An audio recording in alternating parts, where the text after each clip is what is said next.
Ladies and gentlemen, good afternoon from Washington, D.C. on this beautiful day. Good afternoon, good morning, journalists from all over the world.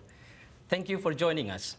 We are starting our press briefing for the second finance ministers and central bank governors, the second FMCBG meeting of G20, which was concluded just now.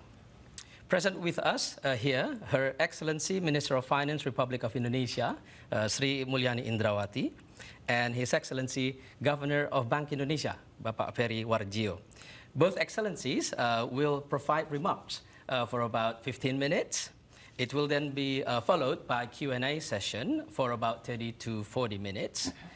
For all of you who are joining, please keep your mic muted, and then later to ask question, please write your question in the chat room on WebEx or Zoom, depending on where you are joining from. We will start with Her Excellency Minister of Finance, Bu Sri Mulyani. The floor is yours. Thank you, Pak Febrio. G20 finance ministers and central bank governors met on Wednesday, 20 April 2022, here in the IMF headquarters for the second time under the Indonesian G20 presidency. The meeting was attended by G20 members, invitees countries including Ukraine, and international and regional organizations. The meeting was held under challenging circumstances as Russia's war against Ukraine continues and its impact are felt by countries beyond Europe. Members expressed deep concerns about humanitarian crisis, economic and financial impact of the war, and called for the end of the war as soon as possible. Many members condemned the war as unprovoked and unjustifiable, and a violation of international law. Some members expressed concerns about the economic consequences of the sanction. Members share the view that the war and the associated action have and will continue to hinder the global economic recovery process, raising particular concern about food security and energy prices. Low-income and vulnerable countries will be particularly affected as they were already facing challenges, among others, limited fiscal space and high debt vulnerability. Members underlined the crucial role of the G20 as the premier forum for international economic cooperation to deal with the current multifaceted and complex global economic challenges. Members also supported the adaptation of the existing agenda to enable the G20 to address the economic impact of the war while also maintaining a commitment to address pre-existing global challenges and lead the world back to strong, sustainable, inclusive, and balanced growth. Members share the view that the war has made global growth as well as recovery much more complex and undermine the existing global efforts in addressing health, pandemic preparedness and response, high debt in vulnerable countries, and climate change mitigation and adaptation. Members also supported the ongoing G20 focus on these issues, as well as its other priorities, including international taxation. Members noted concern about broader and persistent inflationary pressures leading to several central banks raising their policy rates, resulting in faster than expected tightening of global liquidity. The higher policy rates brought into focus the need to deliver on the February commitment to well-calibrated, well-planned, and well-communicated exit strategy to support the recovery and mitigate against potential spillover.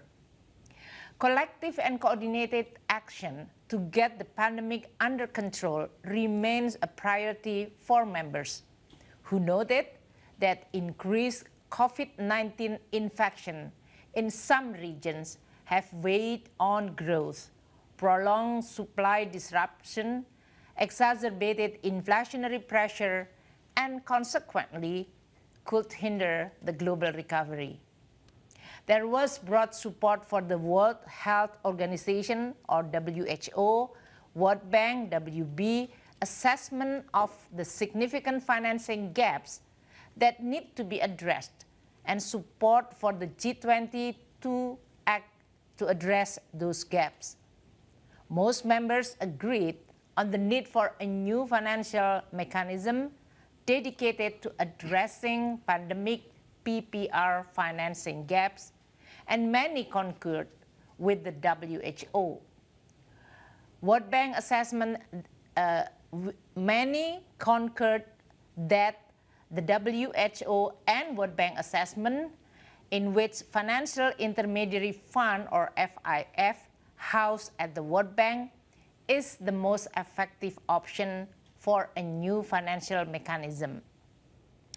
Given the support among many members to set up a FIF, the presidency concluded that the World Bank should begin exploring the process to develop and set up the FIF, alongside the discussion on potential key governance and operating arrangement, including ensuring the crucial leadership role of the WHO. Some members noted the concern on the broader PPR coordination mechanism that will be simultaneously discussed among members. Pak Perry, the floor is yours. Thank you. Under cooperation in the international financial architecture, members reiterated their commitment to support low-income and vulnerable countries, particularly those at risk of debt distress. Members raised concern on the slow progress in the implementation of the common framework and call for the next step to be more timely, orderly, and predictable. Members look forward to the timely agreement of the debt treatment for Chad and the establishment of the Creditor Committee for Zambia. Members welcome the establishment of the IMF's Resilience and Sustainable Trust, RST, encouraging further pledges towards the global ambition of $100 billion of voluntary contribution for countries in need, and look forward to its operationalization by the annual meeting 2022. Given the current conjuncture, members acknowledge the crucial role of multilateral development banks, MDBs, to support development financing and in catalyzing private sector mobilization.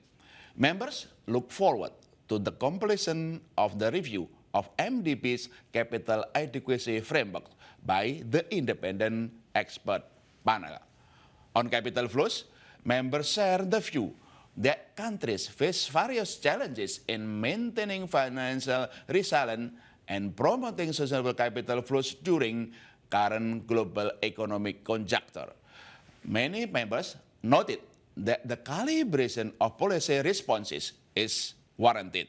Against the background of increased uncertainty, members reaffirm their commitment to a strong and effective global financial safety net, with a quota-based and adequately resourced IMF at its center, and a timely conclusion of the 16th General Review of the quota by 15 December 2022. Thank you so much. On the sustainable finance, members underline the critical role of sustainable finance for green, resilience, and inclusive global economic recovery, and the achievement of the 2030 Agenda for Sustainable Development in line with the United Nations Framework Convention on Climate Change, or UNFCCC, and the Paris Agreement. Members also shared their strategic guidance in developing the sustainable finance deliverables. There was a broad support that the high-level framework for transition finance should cover a wide range of alignment approaches and be inclusive, practical, science-based, and forward-looking to ensure that it can enable the financial market to facilitate climate transition. The meeting also noted members' consideration in improving the credibility of financial institution commitments, in developing a policy toolbox highlighting ways to scale up sustainable finance instruments. Several members highlighted the importance to scale up de-risking facilities and exploring sustainable finance instruments beyond bonds, while also taking into account country-specific circumstances. Members also pointed toward the need for support for small and medium-sized enterprises, or SMEs. Some members also noted their views on policy levers, which will be discussed in the upcoming forum in mid-June. Several members reiterated their commitment to take forward the action of the G20 Sustainable Finance Roadmap. Members also look forward to continue the dialogue in the third G20 Finance Ministers and Central Bank Governors meeting in Bali on June 15 and 16, 2022. Thank you. Thank you, Minister and Governor. This is clearly the meeting was held under challenging circumstances as Russia's war against Ukraine continues and its impact are felt by countries beyond Europe.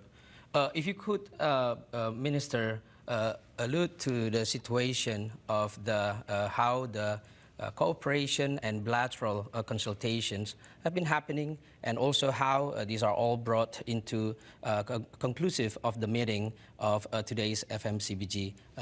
Please, Minister. Well, this is an extraordinary situation. It's not business as usual, a very dynamic and challenging one. So for Indonesia, since we hosted the first finance minister and central bank governor meeting back in February in Jakarta, the development of the global environment is actually deteriorated and changed very fast. Due to the first pandemic, which is not yet over, the second one is the Russia war in Ukraine, and also in this case, still very dynamic, and the implication of the war, including the extremely increased energy price, food price, fertilizer. So during this very dynamic situation, Indonesia, which is holding this presidency of G20, have to continue and intensively communicate and consult it with all G20 members.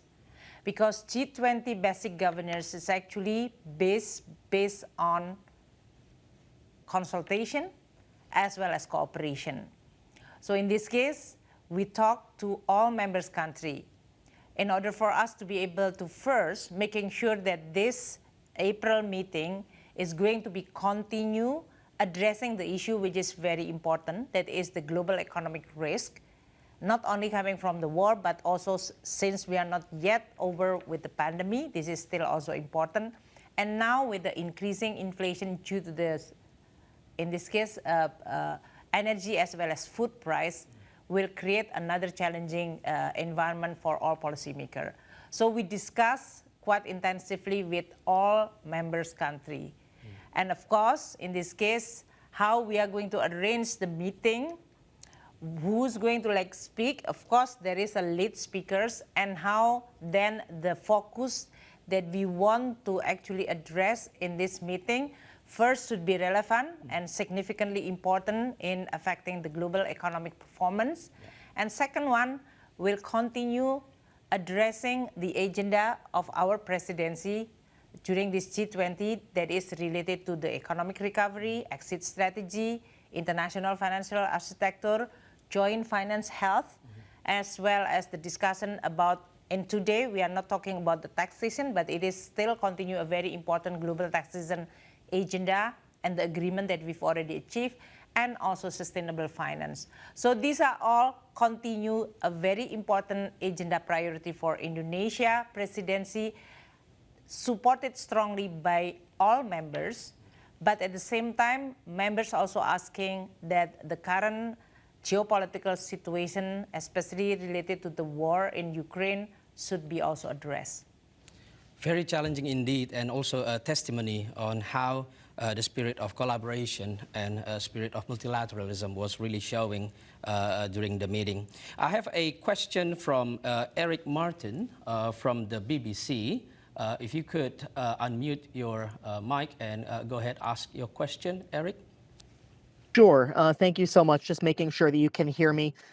I wanted to ask about the walkout from the G20 meeting by some members from including the U.S. and Canada and the U.K. and ask about the impact that this walkout had as Russia was beginning its intervention, and also about the effectiveness of the G20 and whether in this fragmented environment, whether the G20's effectiveness as a forum is eroded by the level of conflict and disagreements among membership. All right, thank you, Eric. Bu Menteri.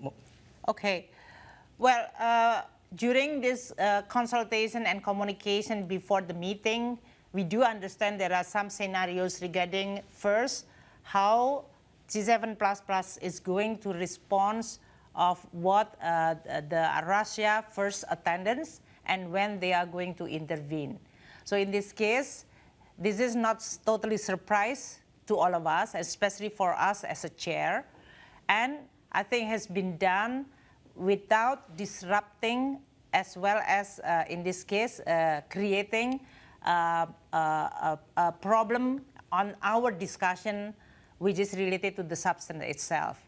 I think point taken in which within the G20, including the invited country, in this case Ukraine, and international organization, we were able to express the view of all members and invitees regarding the global economic risk and how this risk need to be addressed.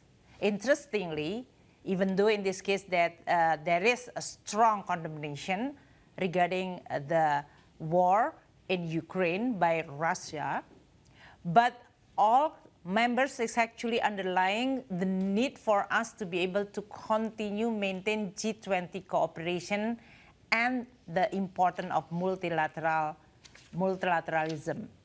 I think this is well and widely recognized and expressed openly by all members. Why?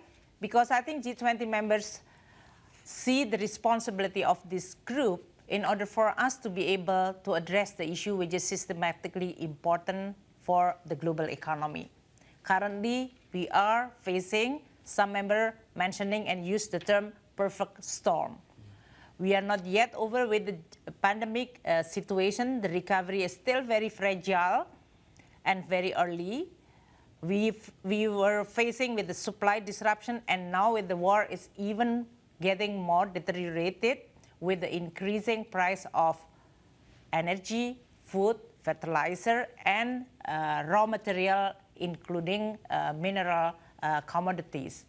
And that definitely will create a very challenging task for policymakers. How we are going to be able to continue supporting the recovery process while the inflation is increasing very, very rapidly in many countries, and will force the response of many monetary authority to then react to that. So in this case, I think what is even more interesting, all members see the G20 is a very important forum, a premier economic cooperation forum for us to discuss both in terms of the risks as well as how we should coordinate and collaborate together. I think that is something which is really very strongly expressed during the meeting. So I'm confident that this will not erode the cooperation as well as the role of the G20 forum. Thank you, Minister. Governor, if I may, during the meeting, it is also noted that there's a consensus that members noted concerns about broader and persistent inflationary pressure leading to several central banks raising their policy rates and resulting in faster than expected tightening for global liquidity. Now, these higher policy rates brought into focus and need to deliver on was the February commitment that we called well-calibrated, well-planned, and well-communicated exit strategies. How is this relevance of this statement especially in the light of current situation that the world is facing? Please, Governor. Yes, during the discussion, of course, the current development, the war in Ukraine, have some implication that increasing global commodity prices, being energy and food price, has impacted many countries in the world, including also in emerging and developing countries, with more challenging problem of high inflation. At the same time, in the advanced countries, the acceleration of normalization of monetary policy becoming also bring to forward, including also global liquidity tightening. This is the importance of G20, where discussion, understanding becoming important. This is where every central bank need to make a well-calibrated, well-planned, well-communicated. Well-calibrated meaning to take action of their respective authority of monetary policy making based on a very thorough adjustment and assessment of inflation and global economic growth. And of course, taking into account what the impact to other countries, to global economy. This is very important where G20 have taken the role. Without G20, of course, every country take the policy only on its own domestic interest. Under the G20, the discussion bring forward to global interests, taking into account other impact to other countries. That's well calibrated. Well planned, of course, the need for making what we call it assessment of what policy will be doing going forward. Forward guidance is very important. Even though the policy will be taken in the month or quarter ahead, this is good. And understanding and the discussion of G20 forward guidance is important. So other countries and the market, of course, can take into account the planned policy action into their own decision. And the third, the communication is very important.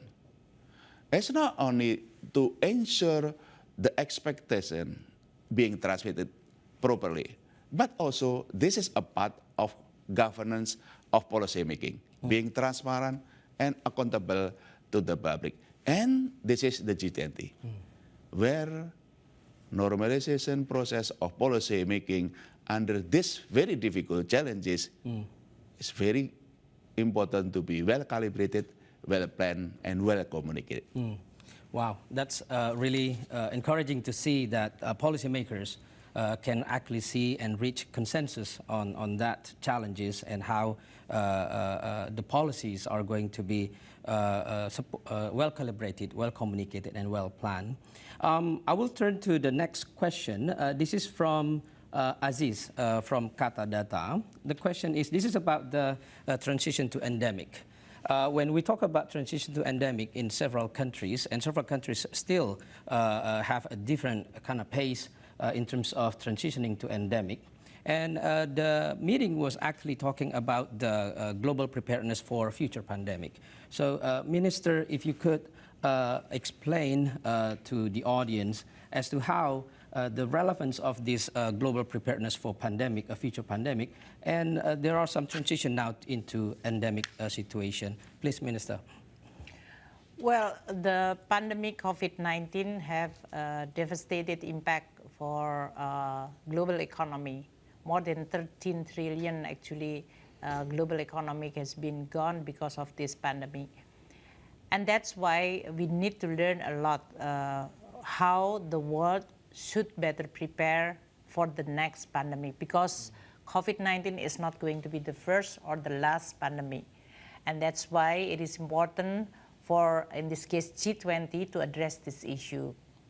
We have established what we call it the joint finance and health ministers in order for us to be able to identify what is exactly first the source of problem, that is the financing gap of the current health system, whether this is at the country level, regional and global level mechanism. So the ability for mechanism at the country level, regional or global, in order for us to be able to better respond, effectively respond if pandemic is going to happen. The second one, of course, resources, that is financing. So in this case, we estimate, or in this case, World Bank and WHO, they both has been tasked to estimate what is the financing gap that is required for the world, as well as each country, to be able to better prepare for the next pandemic that we are going to hit. And then we are discussing about how we are going to address those. Of course, first, WHO will continue an important institution in health at the global level. But at the same time, DJ Tedros, as well as other members at the G20, recognize that there is need for us to establish financing facility that will augment it and support the current existing arrangement. So these are all what is being discussed, and very encouragingly within this meeting, there are quite a lot or strong support for us to be able to establish this financing facility, although the detail regarding the governance as well as the mechanism decision-making process still need to be discussed. But this is a very good progress in which G20, again, learning from this very devastating pandemic, initiated a mechanism, financing mechanism, as well as supporting the existing institution like WHO to be able to better prepare for the world to face the next pandemic. I think this is going to be also creating a more certainty that now with this pandemic, all of us have to actually see the past 2.5 years.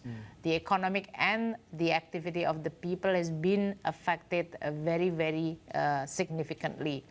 And that's why we want to learn from this pandemic and have a better preparation. Wow, very encouraging indeed. I will turn to a live question again. I will invite Andrea Shalal from Reuters. Andrea? Hey, Minister Indrawati, thank you so much for doing this, and Mr. Governor. I wanted to ask you about the ability of the body of the G20 to continue to function. You talked about it being very challenging under the current circumstances. What happens if the war continues? And And how do you keep the body together then?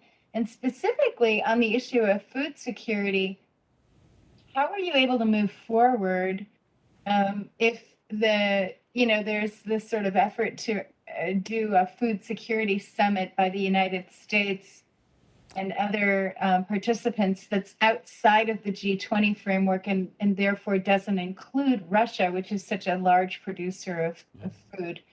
And just on the food security thing, how quickly do you see action being taken to prevent even greater distress? We see the numbers rising sharply. Okay. Thank you, Andrea. Minister, would you like to? Well, this is one of the risks which is being addressed and expressed by all members, that the war is created both energy and food security or crisis. And this is going to be very, very critical for all of us to be able to address. I think within the G20, and that's why under our presidency, we invited FAO in order for us to be able to get the assessment. And there will be more work that will be done in terms of how not only G20, but the world will be able to have a much better food security that is going to create more certainty on the global economy. That's also including on the energy. And this is one of the area which I think still at the very early, but it's been recognized as a very critical for all of us to be able to recover our economy together. And initiative, whether by the United States to address this issue of the FAO, of the food problem or food crisis, I think is certainly welcome. The nature of the G20 cooperation and collaboration, usually some country within the members have the initiative, and they are going to then create a certain activity, mobilizing support, and when it is very important, then it can be addressed within the G20. So I don't see this as a competition, but more like reinforcing or even deepening the discussion, which is critically important for all of us to be able to address the global economic risk like food crisis. Thank you, Minister. It's very encouraging to see that during the meeting, clearly, there are some challenging moments and also situations and discussions during the meeting. But it is also very encouraging to see that the substance of the agenda of G20 continued to be discussed and to be found solutions, especially on the sustainable finance. When we talk about sustainable finance, we see that globally, countries are gathering and converging into the sustainable finance as a solution for climate change agenda. Could you explain a little bit, especially the context of the discussion in the Sustainable Finance Working Group and how this is going to be affecting the future capital flows into transformation of economies as to also at the same time addressing the climate change risk? Well, while we're also discussing the current risks, all members also widely recognize that climate change is the risk that need to be addressed by all members, not only G20. We definitely also support, in this case, the UNFCCC and the Paris Agreement.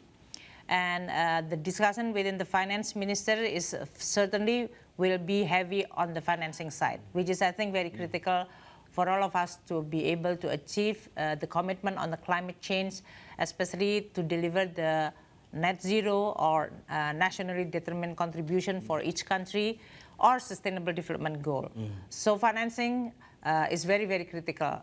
The discussion also take into consideration especially the role of private sector and how we can use policy levers in order for us to be able to track as well as credibly creating an environment for private sector to involve or engage and support the climate change agenda.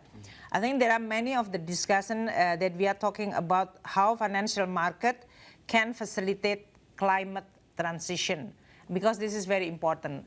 The transition mechanism and the transition financing is going to be critical for all countries, which is at the policy level, our commitment is already there, but sometimes constrained by the financing side.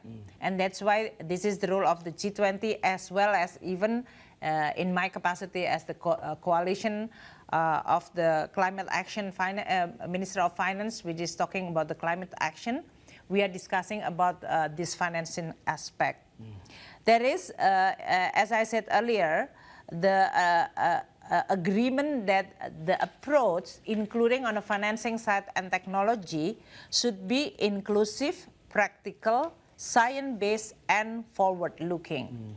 That means this is not an exclusive only for a big project, which is related to the climate change, but there is also recognition that this financing should be also available and accessible, especially for the small and medium enterprises.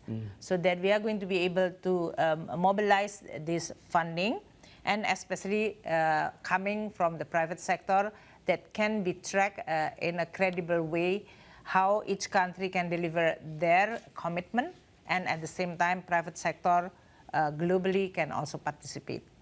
Thank you, Minister. I will turn now to Governor Perry.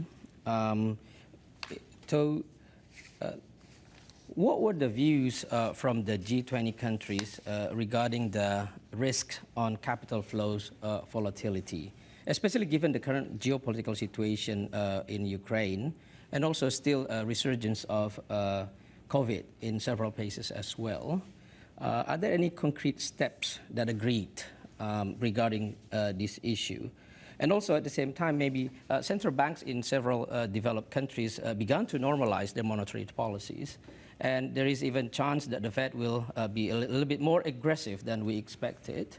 How is this discussion in G20 evolve? And what are the consensus that have been evolving? Well, certainly the war in Ukraine accelerated the need and the tension to make the right decision in this very difficult and challenging. Before this conflict happened, it's already a discussion on how G20 can discuss and better collaborate in the global aspect. Of course, with the war in Ukraine, with the commodity price increase, the inflation becoming a problem everywhere, this is becoming more important for G20 to come forward. So what needs to be done and being discussed among the G20 members? 3 areas. The first, we talked before about the need for advanced countries or any member countries that need to exit, to normalize their policy, the need for well-calibrated, well-planned, well-communicated. So any action of a member countries can be better understand and can be better prepare the implication to other countries. That's one. The second is, of course, the need for emerging countries or other countries, the recipient countries of capital flows, to better prepare. How to be better prepare? Of course, the sound macroeconomic policy, fiscal, monetary. The new initiative that being discussed is the need for the IMF to bring about common understanding, the integrated policy framework. How monetary policy can be integrated to suit well the purpose of managing stability and supporting growth, including also the capital flows management on it. And the second area is also the need for the IMF and the BIS, Bank for International Settlement, to work together. Under the BIS, there is a discussion, which is the need for member countries to, when discussing and formulating monetary policy, also taking into account financial stability. Remember, the capital flows impact a member countries or any countries, not only monetary stability, but also financial system stability. So, and the second area of the discussion at G20, which is becoming more intense discussion now, which is under the IMF, can help countries to formulate better monetary policy under integrated policy framework and cooperation with the BIS to better also managing financial stability. This is the second area. The third area is also providing assistance and facility for member country, especially the least developed country. Yeah. Initiative on formulating resilient and sustainable trust fund. As Minister Simulasi mentioned, this is a recurrent crisis and may be recurrent. It's better prepare for the future. And better prepare is of course including the least developed country which is impacted the most.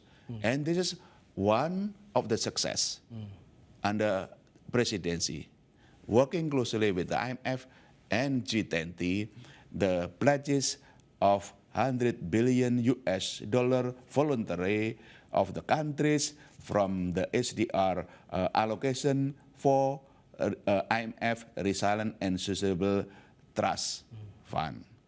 And this under the area 3 also understanding the need to increase the quota-based IMF, which is the discussion becoming more intense. Hopefully there will be understanding on the 16th General Review quotas by 15 December 2023, where the IMF as quota-based is becoming stronger and can help assist member countries better in these difficult challenges. Wow, a lot of promising consensus that will be really helping with the current situation that we are really facing. I will now turn to a live question. I will ask Delphine Tuitu from AFP. Hi, hello. Thank you for taking my question. I would like to come back to the debt issue, and I was wondering if there's any progress in terms of implementation of the common framework, or can we expect any progress soon? And what about the role of China? The IMF and the World Bank and some countries would like to see more engagement, more commitment from China. Do you see any signal from China during the meeting to engage in this process? Okay, I will turn to Minister for this question, please. Well, certainly the situation of which are faced by many, especially low-income country, which is vulnerable, related to first, they are already exposed with a high debt, fiscal space which is narrowed, and now created another, or they are facing with another shock like food and energy security or crisis. This definitely is going to also create a huge burden for many low-income countries. The G20 has come up with a common framework and debt sustainability analysis. The discussion regarding how this common framework should or could be used as a platform for a much more timely, effective, predictable debt restructuring for all the low-income country or even now emerging country, which is predicted is going to also face the implication of the higher interest rate and weaken global economy. I think this is going to be very critical.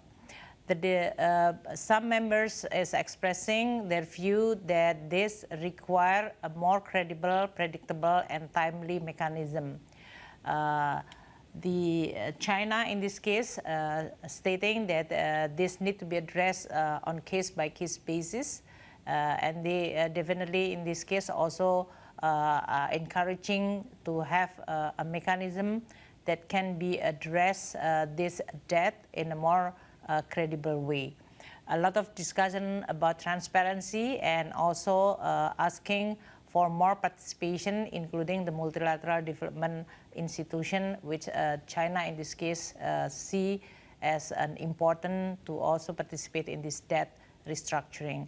I think this is going to still continue having a challenging situation, but because of the pressure coming from especially the debtor, which they are becoming more critical, and it is important for G20 as well as the global economy to be able to provide a certainty as well as a way out in the most efficient and certain and credible way. Then this is going to be an issue that will be discussed further on the G20. The role of the IMF has been recognized and mentioned, including by China, to play a role or lead role in this case to be able to facilitate this kind of discussion. The World Bank is also playing a very important role. So the role of the both IMF, World Bank are actually critical. But we all understand that many of this debt is no longer actually coming from the traditional, the Paris Club creditors.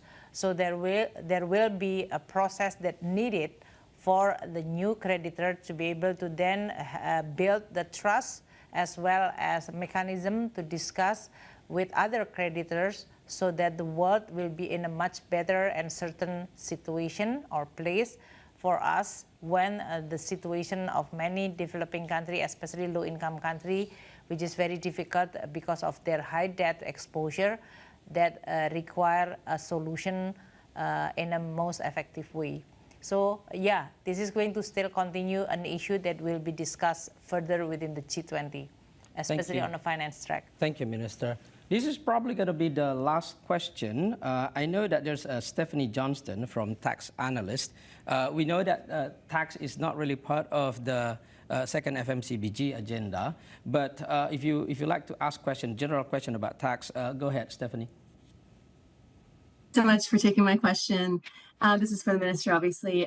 How confident are you that all countries, especially developing ones, will be able to implement the two-pillar global tax reform plan, given the tight deadlines for the new rules to take effect in 2023?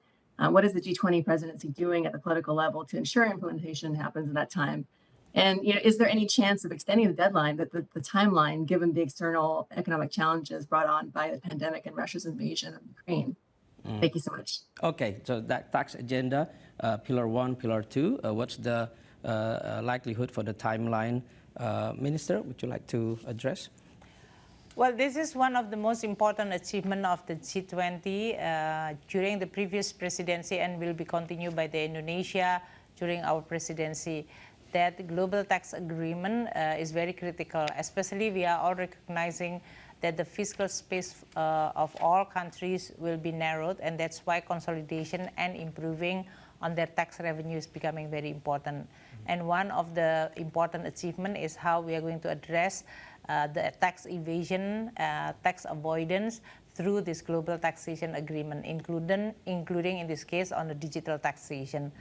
I think what is actually being agreed is including the timeline, which is going to be implemented effectively next year, will definitely require a lot of, especially for many countries which require a technical assistance, to be also supported. I'm sure the momentum is going to be continued for all countries which is require and need support. There will be like a mechanism in place, whether this is will be tasked by the G20 or asking international organizations like OECD, IMF or World Bank in order for them, or even ADB. ADB now also establishing the tax center within their institution. I think these are all becoming also an instrument for capacity building and support for many countries who need to have this kind of support. But ambition, I think, is very important because the world is in a very critical situation. We require and we need for all countries to be able to have a much better and, again, reliable source of tax. And also together as a group, as well as globally, we should prevent and fighting against the unfair practices within the global taxation. Thank you, Minister. This has been very productive day and very productive press conference that we are doing. I will give 2 minutes for each His Excellency Governor Perry and also Ministry of Finance to give a concluding statement. I would give the first chance to Governor Perry. Thank you very much. Indeed, this is a productive day, and this is G20 is all about. G20 born to solve the global solution and provide solution for challenging problem. And this is a time where G20 under Indonesia presidency to come together to solve the problem of the world, to solve differences, to, of course, make global economy and every member recover together, recover stronger. On the central bank, of course, one, the need for well-calibrated, well-planned, well-communicated policy making. Second, how can we better together, enhancing the resilience of emerging country and developing country. So emerging country and developing country can recover together, recover stronger under very difficult challenge, the global spillover. Number three, how to strengthen the international financial institution to give advice and to, of course, help any member country in this difficult time. Under presidency of Indonesia, let's do together, recover together, recover stronger. Thank you, Governor. Minister? Well, G20 was established based on the sense of important responsibility and cooperation at that time to save the world from the global financial crisis that threatening the global economy into a depression. And I think since then, G20 has actually creating or resulting many initiatives which actually creating a much better policy response, especially when we are dealing with systematically important issue that can threaten the global economic recovery or growth as well as stability. The situation that we are facing today is even more complex. We've been through the pandemic for more than 2 years and still ongoing. We also now facing with a much complex policy environment like higher commodity price, inflation, and also geopolitical tension. So this spirit of cooperation is very important. Under Indonesia presidency, we continue urge as well as communicate, coordinate, consult with all the G20 members country, which they are strongly supporting the Indonesia presidency agenda. First, of course, our original agenda, for example, on exit strategy and scarring effect, international financial architecture, we are discussing about finance and health, as well as on our discussion on sustainable finance and global taxation. These are all very important and high priority agenda. Now, with the current crisis, which is now escalated with geopolitical tension, it doesn't mean that we are conducting meeting business as usual. We are continue responding to this evolving and developing of this risk, and at the same time, we will continue also addressing the issue which is important, for example, like the joint health and finance, international financial architecture, sustainable finance, and also on a global taxation.